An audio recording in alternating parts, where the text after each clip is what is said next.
kita berdoa terlebih dahulu agar pembelajaran kita hari ini dapat berjalan dengan lancar dan ilmu yang kita dapatkan dapat bermanfaat untuk kita semua. Untuk yang memimpin doa, silakan ketua kelas. Doa mulai. Oke anak-anak, hari ini Ibu akan mengecek kehadiran. Adakah teman kalian yang tidak masuk hari ini? Kenapa Sofi tidak masuk? Sebelum memulai pelajaran, agar kita semangat, kita melakukan ice breaking dulu. Siap? Mulai ya. Tepuk 1, tepuk 2, tepuk 3, tepuk 4, tepuk 5. Sekarang mata pelajaran kita hari ini yaitu IPA tentang sistem pencernaan manusia serta pola makan dan tubuh seimbang. Nah, sekarang Ibu tanya, kenapa sih kita perlu makan dan minum?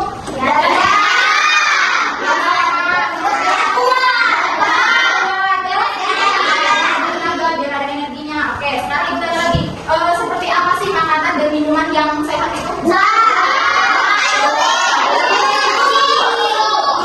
Ya, makanan yang sehat dan minuman yang sehat itu bisa disebut dengan 4 sehat, 5 sempurna.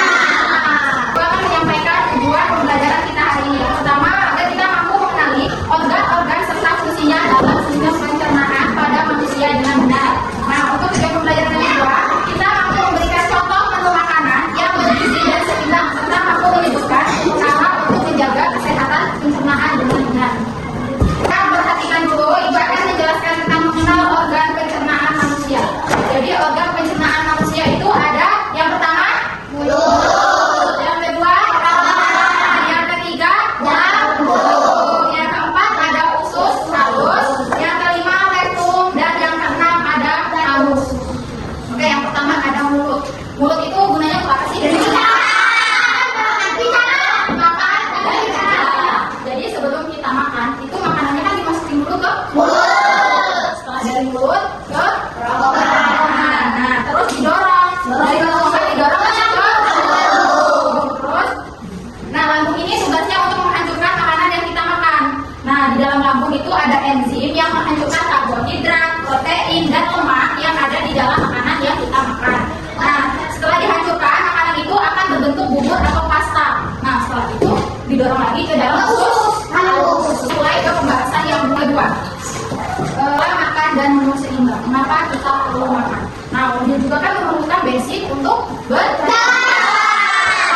Sama tubuh kita juga memerlukan makanan untuk bekerja dengan baik, untuk berjalan. Nah, gizi dalam makanan ini menyediakan energi dan materi pembangun untuk bertumbuh serta perbaikan tubuh. Nah, jika mobil diisi dengan bahan bakar yang salah, maka mobil itu tidak akan berjalan atau bahkan bisa rusak. Jadi sama tubuh kita juga kalau misalnya tidak diberi makan dengan makanan yang bergizi, lama-lama akan rusak atau sakit. Nah, jadi ada 7 jenis zat-zat makanan yang atau nutrisi dalam makanan yang diperlukan tubuh kita. Jadi yang pertama itu ada protein, yang kedua ada karbohidrat, yang ketiga ada lemak, yang keempat ada vitamin, yang kelima ada mineral,